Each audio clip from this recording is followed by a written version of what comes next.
नमस्कार मंडळी, स्वागत आहे तुमचं सागर डुकरे गोट फार्म या चॅनलवर. तर मित्रांनो, बऱ्याच जणांचा प्रश्न असेल की नोकरीपेक्षा शेळीपालन चांगलं आहे का, शेळीपालनापेक्षा नोकरी चांगली आहे, असे बरेच जणांचे प्रश्न असतील. तर त्याच्यावर थोडक्यात विषय आपला आहे आजचा. थोडक्यात मी माहिती सांगण्याचा प्रयत्न करतो आहे तुम्हाला. मित्रांनो, खरं तर मी 2019ला छत्रपती संभाजीनगर येथे कामासाठी गेलो होतो. कारण की आपलं क्षेत्र आहे, पाठीमागं दिसतं तुम्हाला 1 एकर क्षेत्र आहे पूर्ण. याच्यामध्ये कपाशी लावली आहे यावर्षी. तर आपण 2019मध्ये छत्रपती संभाजीनगरला, मला वाटतं नाही 2018च्या शेवटला गेलो होतो. म्हणजे 19मध्ये दारा समजा 19ला गेलो. तिथे गेल्यानंतर आपल्याला कामाच्या निमित्तानं जायचं होतं. 1-2 ठिकाणी गेलो. आमच्या गावातले मित्र होते माझ्यासोबत. त्यांचं बरं होतं, 20-25 हजार आपला, मला वाटतं 18-20 हजार रुपये पेमेंट होतं त्याला. आणि त्याचं काही लग्न झालेलं नव्हतं त्यावेळेस, त्याला परवडत होतं. आता आपली फॅमिली होती सोबत. आपल्याला नियोजन आपण म्हणजे असं केलं होतं की 1 एकर क्षेत्रामध्ये आपलं काही काम म्हणजे धका ना समजा कुटुंबाचं अडचणी येऊ लागल्या. त्याच्यामुळं मग आपण काय केलं, म्हणलं चला छत्रपती संभाजीनगरला एक पाहुणा म्हणे, मी तुम्हाला काम लावून देतो म्हणे. ते भाजीपाला करत होते म्हणे, भाजीपाला तुम्हाला एक हातगाडा टाकून देतो म्हणे. आता हे जवळच्याची ख्याती सांगतो तुम्हाला मी. हे जवळचे नातेवाईक असे करतात कधी कधी. मग गेलो मी त्यांच्यासोबत. गेलो असता तिथे गेल्याच्या नंतर 2-3 दिवस झाले हो. आता आपण असं खेडेभागातले असल्यामुळं आपण काय केलं माहिती आहे का, आपल्याजवळ ज्वारी गहू हे समजा आपल्या स्टॉक होतं आपल्या घरचं. मग त्याच्यामुळं आपण काय केलं माहिती आहे का, डायरेक्ट इथून गहू विकत घेतले. 1 कट्टा विकत घेतला, 1 कट्टा गहू इथून पीठ दळून नेलं, सोबत डाळ नेली. सगळं ओके. म्हणजे 6 महिन्याचं 2-3 महिन्याचं एकदाच खायला सगळं इथून नेलं. तेल नेलं. आणि म्हणलं जरी काम नाही लागलं तर 2-3 महिने आपले खाऊन दाखी पण कामाला लागायचं. मग असं करता करता मी काय केलं, गेलो इथून गेल्यानंतर 1-2 दिवस गेले आमचे असे तसे. मग नंतर मला त्या पाहुण्याने नेलं भाजी मंडीमध्ये नेलं. म्हणे आपण काय करू, दोघात पार्टनरमध्ये भाजीपाला घेऊ आणि तुम्ही विका, मी तुम्हाला शिकवतो कसं विकायचं. आता विकायला घेतलं. त्याच्यानंतर काय ते सकाळी भाजी मंडी 3लाच भरती ती दिली छत्रपती संभाजीनगरची. मग तिथं ते 2-3 दिवस बघितलं, पण ते आपल्याला काही जमाना. 200-300 रुपये रोज, म्हणजे 200-300 रुपये उरू लागले दोघा जणांमध्ये. 2-300 रुपये एकाच्या वाटेल. म्हणलं इकडे आहे, हे काय आपल्या बसचं काम नाही. आमच्या शेजारीची एक रूमच्या बाजूला एक व्यक्ती राहत होता. तो करत होता मसाल्याचा व्यवसाय.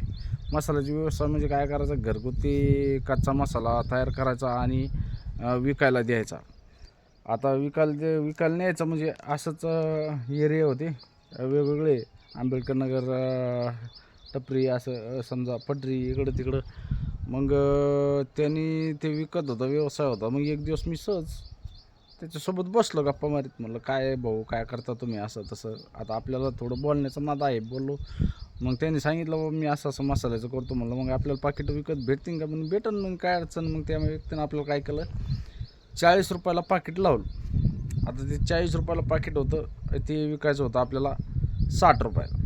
म्हणजे आपल्याला 20 रुपये प्रॉफिट एका पाकिटामागे होतं. आता ते बरं वाटलं मला. तर मग मी काय केलं, त्यांच्याकडून पाकिट विकत घेतले. मग त्याने त्या बिचाऱ्याने सवलत दिली बरं का आपल्याला. म्हणजे तुम्हाला जसं विकन तसं मी तुम्हाला पाकिट द्यायचं. जवळ असल्यामुळे काही अडचण नाही. मराठा समाजाचा, पाटील समाजाचा होता आपला पाहुणा होता समजा. कन्नडकडे होते ते, कन्नडकडे पिसोर गावाचे. तर मग त्यांनी आपल्याला ते मदत केली. मग आपण तो व्यवसाय सुरू केला. गाडीला एक कॅरी बनवून घेतली. बघा तुम्हाला कॅरी पण दाखवतो. कॅरी पण पाडलेली आपली त्या तिकडं कोपऱ्यात आहे. तर ती कॅरी आपण वापर केला. त्या कॅरीचा पण आहे का, दिसते का त्यामध्ये. तर ती कॅरीला काय करायचं, आपण पिशव्या अडकून जायचं विकायला. आता तुम्हाला सांगतो, 15 दिवस कोणताही व्यवसाय असू द्या बरं का, 15 दिवस मी परेशान झालो. न्यायचे परत थायले तसेच पिशव्या परत आणायच्या. विकायलाच कोण घेईना, काय होईना. म्हणलं काय करावं बाबा. मग असं करता मी कदरलो. मी त्याला जे ते पिशव्या उचलला त्यांच्या घरी नेऊन ठेवल्या. त्या माणसानं आपल्याला सगळं व्यवस्थित सांगितलं बरं का, असं असं इथं इकायचं तिसरे. आणि मग ते ठेवल्या नेऊन बाबा ते काही जमाना. मी म्हणलं बरं आपल्याला हे धंदा आपल्या बसचा नाही. ते म्हणे भाऊ तुम्ही अजून 15 दिवसच काम करा म्हणे. 15 दिवस आता केलं ना म्हणे, 15 दिवस करा. 1 महिन्याच्या तुम्हाला मी 10,000 रुपये मी स्वतः देतो म्हणे तुम्हाला. पहिले 15 दिवस आणि हे 15 दिवस असे माझ्याकडून 1 महिन्याचे 10,000 रुपये मी तुम्हाला देतो म्हणे. फक्त तुम्ही 15 दिवस फिरा म्हणे अजून. मित्रांनो परत मग 4-5 दिवस मी सुरुवात केली तर कसे 10, 20, 25, 20, 25, 30 असे पाकिटं जाऊ लागले. 20, 25, 30 पाकिटं गेले की मग आपल्याला कसं बी 200-300 रुपये त्याच्यातून उरायचे. कारण की आता 20 रुपये एका पाकिटा मागं म्हणलं तर 10 पाकिटं जर गेले तर 200 रुपये उरत होते. असे 10, 15, 20 असे पाकिटं जाऊ लागली. मग जाता जाता लिंक बसली तर मग आपल्याला 700, 800, 1000 रुपये रोज त्याच्यामधून पडायचा. मग चांगलं चाललं, एकदम जबरदस्त चाललं बरं का. 1000 रुपये कधी 1200 रुपये असं कमी जास्त व्हायचं. पण योग असं झालं, जंप चांगला बसला. एवढं असतानासुद्धा 1000 रुपये रोज पडत असताना 30,000 रुपये समजा महिना, तर त्याच्यामध्ये तुम्हाला सांगतो आपल्याला 3,000 रुपये भाडं होतं रूमला. त्याच्यानंतर 500 रुपये लाईट बिल येत होतं, म्हणजे 3,500 रुपये. भाजीपाला वेगळा, भाजीपाल्याचं जर रोजचा खर्च म्हणलं तर 5-50 रुपये, तो मुलांचं शाळेचा खर्च वेगळा, रिक्षाचा खर्च वेगळा, सगळं वेगळंच तिथं. लाईट बिल, पाणीचं अडचणी सगळ्या. मग असं करता आपलं ते बिझनेसचा जंप बसल्यामुळं आपल्याला परवडलं. समजा 30-35,000 रुपये महिना आपल्याला पडत होता.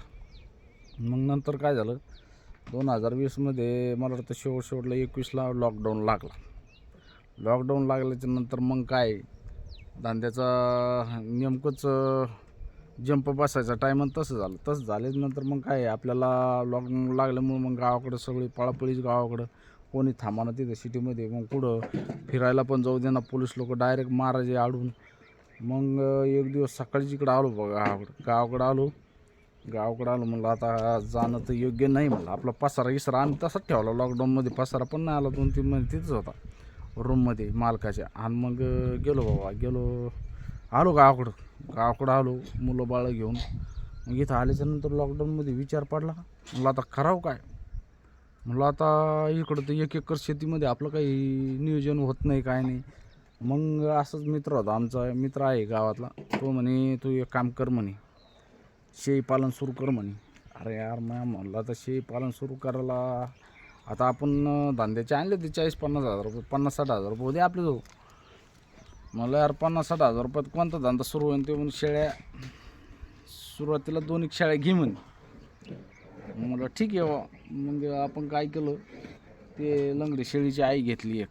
ती भेटली आपल्याला 15,500 रुपयामध्ये गावामध्ये. आणि ती पाट एक आणि एक बोकडा, असं 2 होते खाली. 15,500मध्ये सुरुवात केली आपण.